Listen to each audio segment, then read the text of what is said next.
اب میں جو بات عرض کرنا چاہتا ہوں یہ ہے کہ قرآن مجید میں اگرچہ جنت اور دوزخ دونوں کے لیے الفاظ آئے ہیں، خلود بھی اور ابدا بھی، لیکن دو مقامات ایسے ہیں کہ جہاں سائملٹینیس کنٹراسٹ کا معاملہ آیا ہے کہ جنت کے ساتھ خلود کے اوپر اضافی ابدا کا لفظ ہے اور جہنم کے ساتھ صرف خلود پر بات رک گئی ہے۔ یہ دو مقامات ہیں، ایک یہ ہے جو آج ہم نے پڑھا خالدین فیہا ابدا، لیکن جہنم کے بارے میں خالدین فیہا فل اسٹاپ، اور دوسرے یہ سورہ بینہ ہے ان الذین کفروا من اہل الکتاب والمشرکین فی نار جہنم خالدین فیہا اولئک هم شر البریہ ان الذین آمنوا وعملوا الصالحات اولئک هم خیر البریہ جزاؤہم عند ربہم جنات عدن تجری من تحتہا الانہار خالدین فیہا ابدا رضی اللہ عنہم ورضوا عنہ ذالک لمن خشی ربہ۔ ان دو مقامات کی وجہ سے اب نوٹ کر لیجئے، متکلمین جمہور اور اہل سنت کے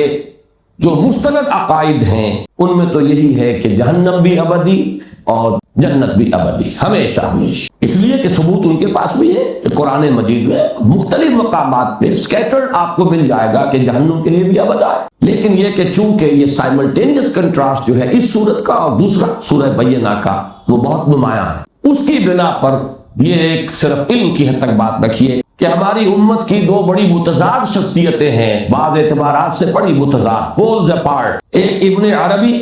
اور ایک ابن تیمیہ رحمہ اللہ، اور ابن تیمیہ جو ہے وہ اہل حدیث کے خاص طور پر امام مطلق ہے، علم میں مرجع ان کا جو ہے وہ امام ابن تیمیہ رحمہ اللہ، اور اہل تصوف کے ہاں شیخ اکبر کہلاتے ہیں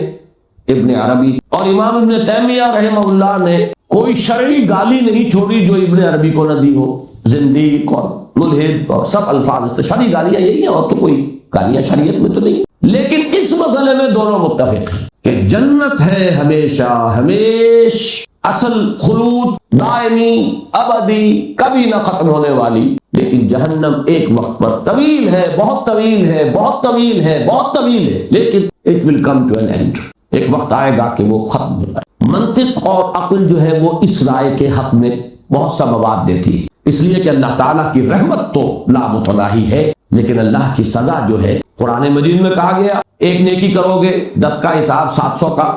بڑھتا چلا جائے گا، لیکن بدی کرو گے لا یجزا الا مثلھا، وہ تو اتنی ہی سزا ملے گی، حساب کتاب سے ملے گی۔ فضل خدا بندی کا تو کوئی حد نہیں ہے، جتنا چاہے دے، لیکن یہ کہ عقوبت اور سزا وہ تمہارا کسی حساب کتاب سے ہونی چاہیے۔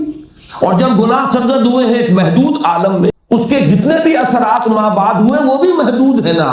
آخری انسان تک چلیے، میری خطا کا کوئی جو اثر آخری انسان تک پہنچ جائے، لیکن وہاں جا کر کہیں تو حد ہوگی، لہذا خلود ابدا طوالت ظاہر کرنے کے لیے کتنا ہی اس کو آپ بیان کریں، لیکن عقل اور منطق یہ چاہتی ہے کہ وہ ختم ہو، اور یہ دونوں بزرگ اس کے قائل ہیں، اور کچھ احادیث سے بھی انہوں نے استنباط اور استدلال کیا ہے، لیکن میں نے یہ بات آپ کے لیے علم میں صرف علمی انداز سے میں لے آیا ہوں، چونکہ یہ مقام تھا اور میں نہیں سمجھتا تھا کہ یہ جو فرق و تفاوت ہے اس کا ذکر کیے بغیر آگے گزروں۔ باقی یہ ہے کہ جو اہل سنت کا عقیدہ ہے عافیت اسی میں ہے، باقی یہ ہے کہ جو اہل سنت کا عقیدہ ہے عافیت اسی میں ہے، باقی یہ ہے کہ جو اہل سنت کا عقیدہ ہے عافیت اسی میں ہے، اسی کے دامن میں پناہ لینی چاہیے، اس لیے کہ ہماری کمزوری یہ کہ ذرا سی کمی کہیں ہو گئی تو پھر جہاں انگلی رکھنے کا موقع ملا وہاں ہم پوری تعبیر کھڑی کر دیں گے، پھر وہ جو گرفت ہے آخرت کے ایمان کی وہ پھر کمزور ہو جاتی ہے۔ اس اعتبار سے عافیت اسی عقیدے میں ہے۔